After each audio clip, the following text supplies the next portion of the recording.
রেসিপিটি সম্পূর্ণ ব্রেকফাস্টের আইটেম। মাখা বেলার ঝামেলা ছাড়াই এই পরোটাটা তৈরি হয়ে যাবে খুব সহজে আর খুব চটজলদি কম উপকরণে। দেখে নিন এই ব্রেকফাস্টের রেসিপি। নমস্কার বন্ধুরা, মাই সিম্পল লাইফস্টাইল ব্লগে স্বাগত জানাই।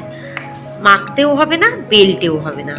কিভাবে বানালাম সেটা তো দেখাবই। প্রথমে একটা বড় বাটি নিয়ে নিচ্ছি, তার মধ্যে দিয়ে দেবো 2 কাপ পরিমাণে ময়দা। আমি এখানে ময়দা দিচ্ছি, আপনারা চাইলে আটাও ব্যবহার করতে পারেন।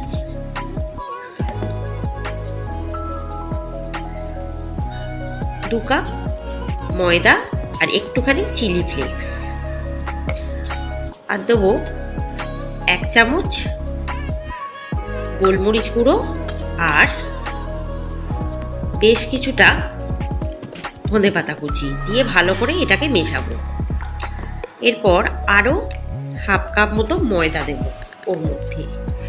এরপর দিয়ে দেবো নুন, দিয়ে এটাকে খুব ভালো করে মেশাতে থাকবো। 1 চামচ নুন দিলাম। এরপর দিয়ে দেবো হাফ কাপ রসুন বাটা আর 2 টেবিল চামচ রিফাইন্ড অয়েল দিয়ে এই উপকরণগুলোকে খুব ভালো করে মেশাবো।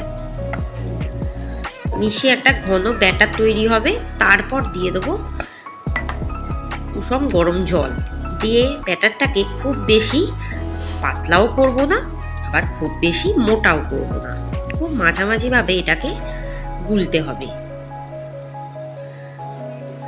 অল্প অল্প পরিমাণ মতো জল দিয়ে দিয়ে এটাকে ভালো করে গুলতে হবে।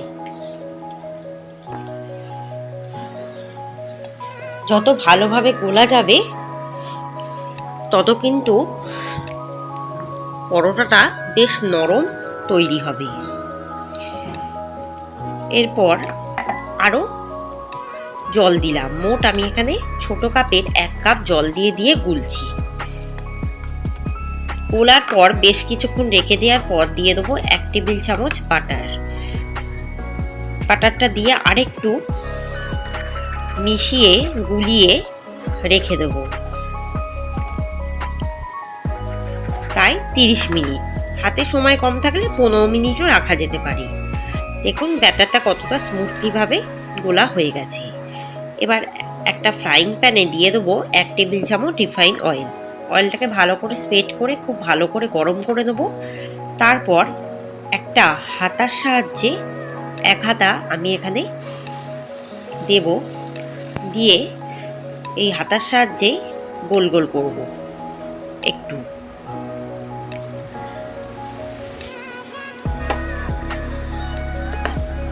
দেখুন খুব স্মুথলি কিন্তু উঠেও যাচ্ছে গোল করার সাথে সাথে। তার মানে বুঝবেন ব্যাটারটা কিন্তু খুব ভালোভাবে আমার গোলা তৈরি হয়েছে। এরপর একটা দিক ভালোভাবে ভাজা হলে তারপর কিন্তু আস্তে করে উল্টাবেন, নলে কিন্তু ভেঙে যাওয়ার সম্ভাবনা থাকবে।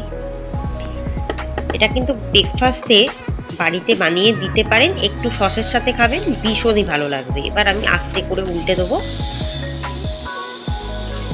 আর খুব লাল লাল করে ভাজবো, খুব ভালোভাবে ভাজবো যাতে খুব ভালোভাবে ভাজা হয়। আর এবার তেলটাকে ঝারিয়ে ঝারিয়ে ভালোভাবে এপিট ওপিট করে ভাজবো যাতে খুব ভালোভাবে ভাজা হয়ে যায়। যত ভালোভাবে ভাজা হবে তত স্বাদ কিন্তু মুচমুচে হবে। এবার তুলে রাখছি, বাকিটাও ওইভাবেই ভাজবো। তেলটাকে ভালো করে গরম করে নিয়ে তারপর এই হাতার সাহায্যে গোল করে দেবো একটুখানি। আপনারা যে কোনো শেপ দিতে পারেন, কোনো অসুবিধা নেই। ছোট ছোট প্যানকেকের শেপও দিতে পারেন, আবার গোলও করতে পারেন। এটা কিন্তু খুব চটজলদি ব্রেকফাস্টের আইটেম। বাড়িতে বানাতেও পারেন, বাচ্চাদের টিফিনেও দিতে পারেন, আবার নিজেরাও খেতে পারেন। অনেকক্ষণ পেটটা ভরা থাকবে, খেতেও বেশ টেস্টি হয়। এবার আস্তে করে উল্টে দিতে হবে। রেসিপিটি অবশ্যই বাড়িতে বানিয়ে দেখবেন আর কমেন্টে কিন্তু আমাকে জানাতে ভুলবেন না। ভালো লাগলে চ্যানেলটিকে সাবস্ক্রাইব করবেন, বেল আইকনে ক্লিক করবেন যাতে ভিডিও ছাড়ার সাথে সাথে ভালো করে আপনাদের কাছে রেসিপিগুলো পৌঁছে যায়। খুব ভালোভাবে ভাজা হয়ে গেছে, এবার আমি তুলে রাখছি। বাকিগুলো ঠিক একই প্রসেসে ভাজবো।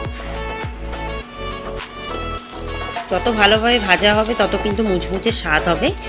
তেলটা একটু কম দিয়েও ভাজতে পারেন, কোনো অসুবিধা নেই। রেসিপিগুলো কেমন লাগছে, আমার চ্যানেলটা কেমন লাগছে সেগুলো কিন্তু জানাতে ভুলবেন না। চ্যানেলটিকে একটু সাবস্ক্রাইব করে সবার মাঝে শেয়ার করতে পারবেন, যাতে রান্নাগুলো সবাই শিখতে পারে। ধন্যবাদ। রেসিপিটি সমাপ্ত হলো।